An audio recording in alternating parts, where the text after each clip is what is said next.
Bom, hoje nós vamos falar aí de um dos filmes que estava mais bem cotado para representar o Brasil aí no Oscar, né, na categoria de filme estrangeiro, e que infelizmente pra gente acabou também sendo um dos filmes mais decepcionantes do ano.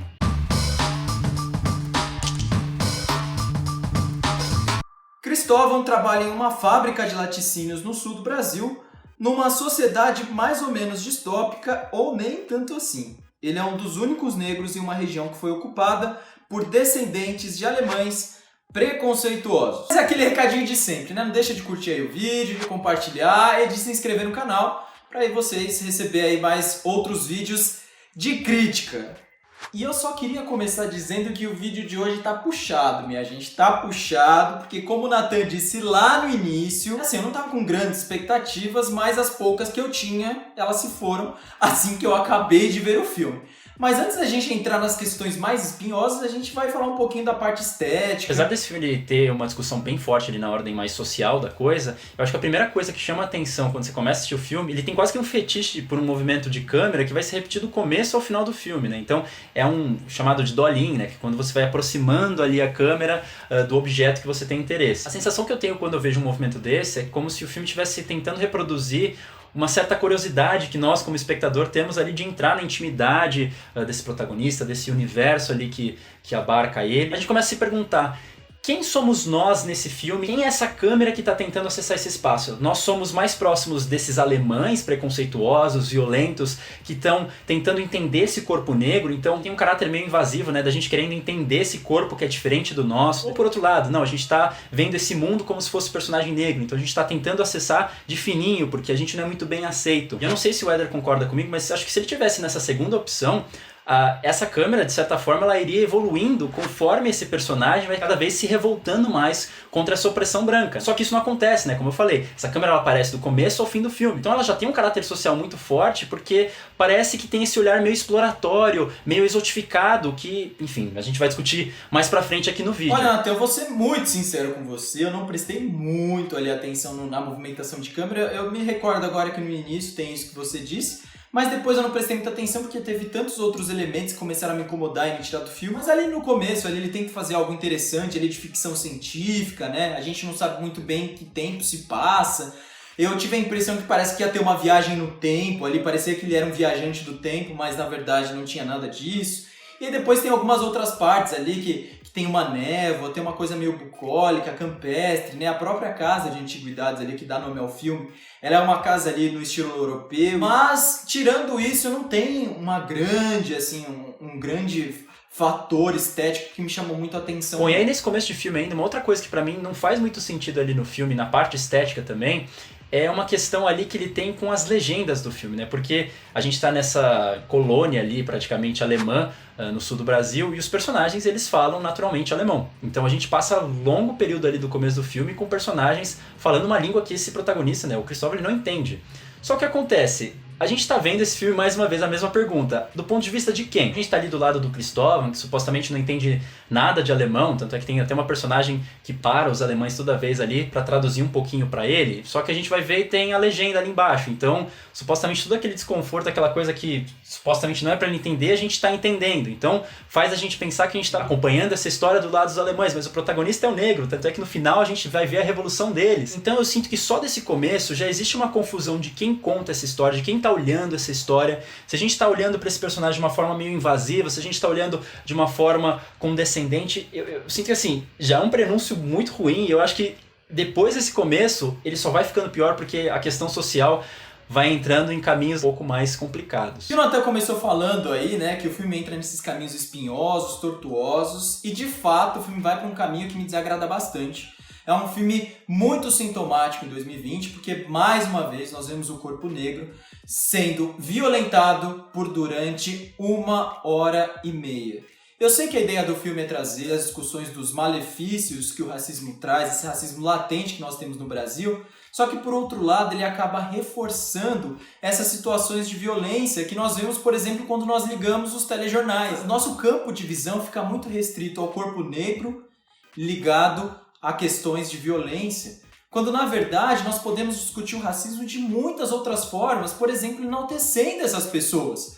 Porque antes de sermos violentados, marginalizados, nós somos pessoas com vidas, que têm histórias para contar, e só isso já é muito importante e muito valioso. Essa questão a gente precisa virar a página.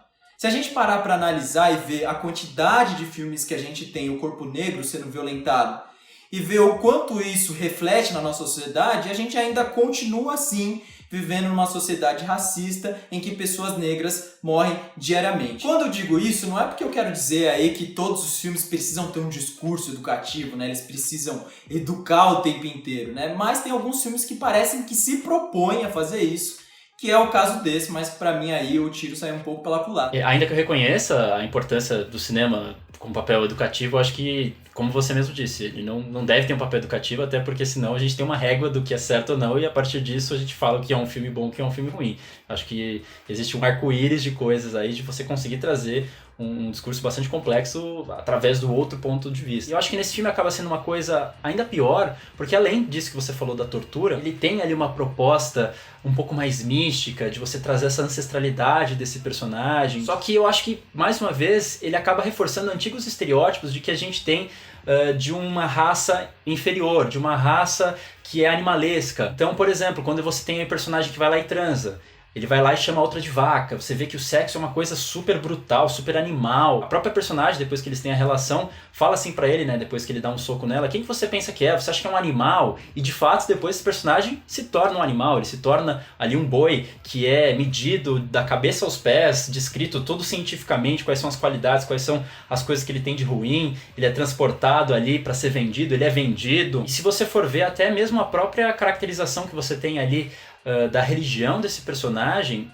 ainda que você traga essa questão da ancestralidade, muitas vezes eu acho que também é uma coisa bastante exotificada, porque você vai ver, o negro ele tá sempre naquele espaço obscuro, tá sempre naquele espaço marginal, que a coisa é meio sobrenatural, meio estranha. Aí você vai olhar para os brancos, eles estão num espaço completamente físico, completamente racional. Se a gente estivesse olhando para o Cristóvão como um animal a ser contido, como de fato ele é contido no final. Então, assim, é até curioso, porque a gente fez um outro vídeo há pouco tempo atrás de um outro filme que também o Éder comentou sobre essa questão do corpo negro ser torturado, que era o Todos os Mortos. Apesar de eu não concordar, porque eu acho que tem uma outra questão ali, você pode ver o vídeo aqui na cartela, você vê que o tratamento que ele faz ali da religião é muito mais celebratório, você vê que tem muito mais alegria, você vê que tem muito mais comunhão entre as personagens, você vê que tem afeto entre os personagens negros.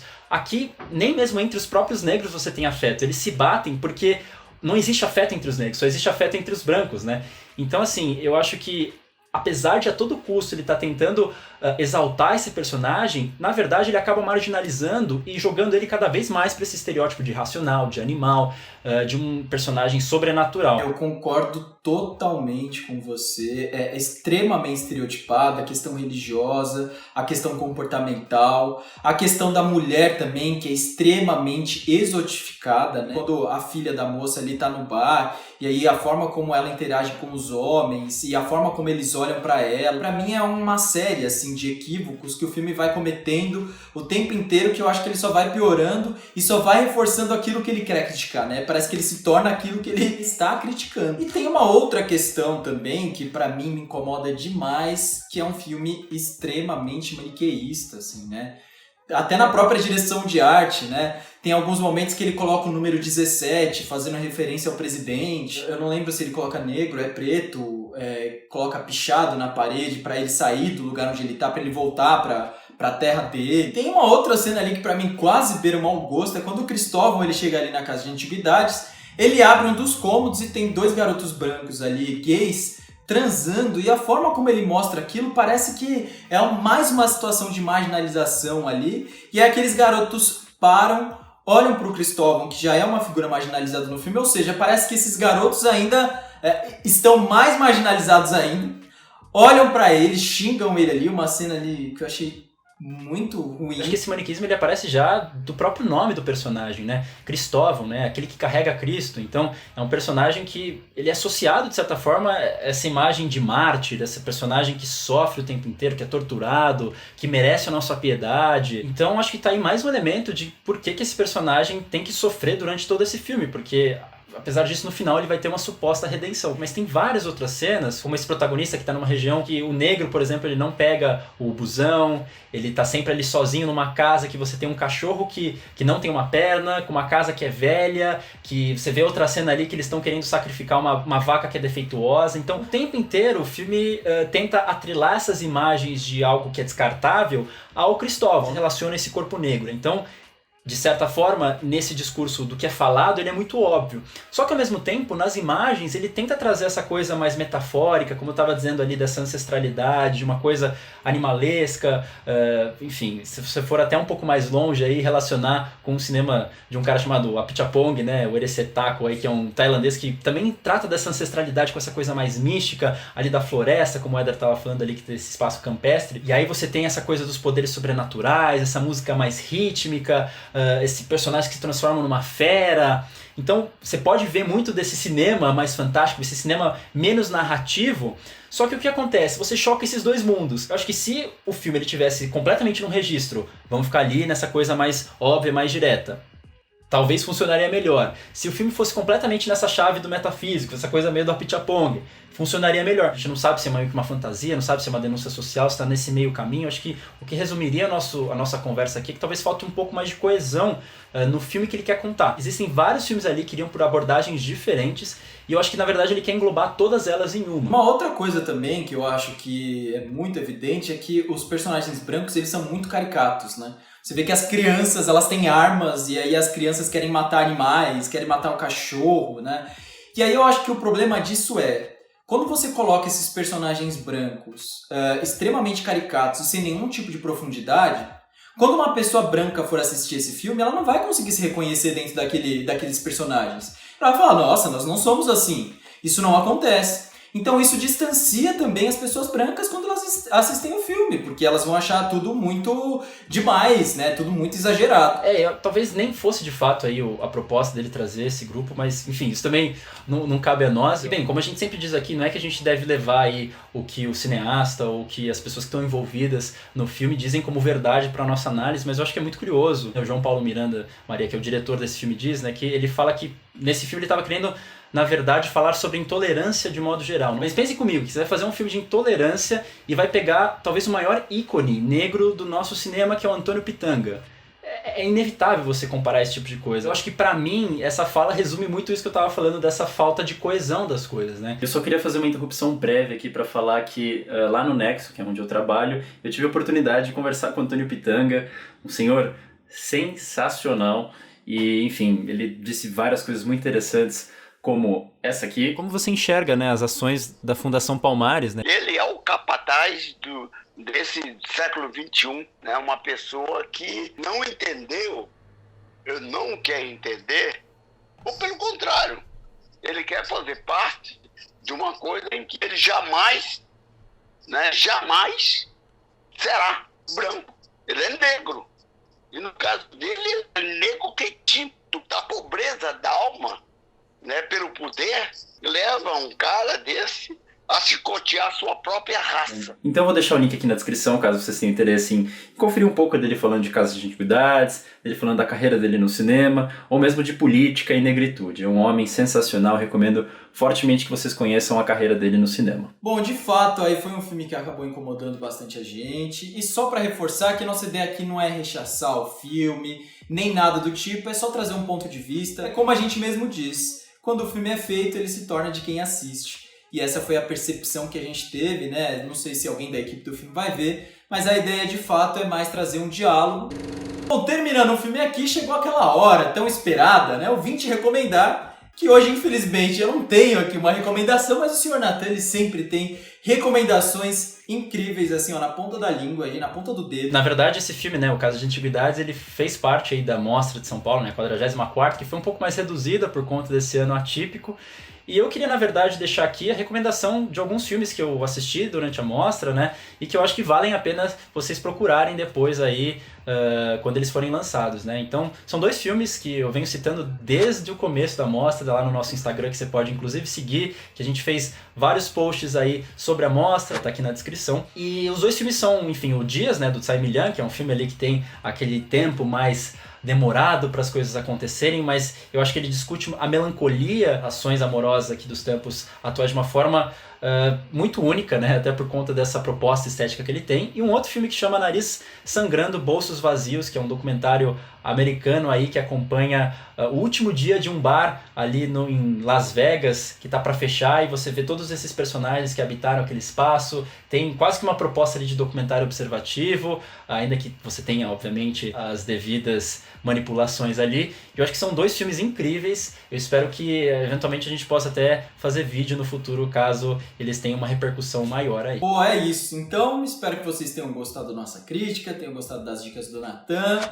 E aí, mais uma vez, só pra reforçar, curte aí o vídeo, compartilha, se inscreve aí no canal, tamo junto, chama a gente aí nas redes sociais, tanto nas pessoais quanto lá do canal, que a gente responde, tá bom? Então é isso. Espero que vocês tenham gostado. Muito obrigado e até a próxima. Até a próxima, senhor Natan. Valeu. Adeus, senhor Nará. Tchau.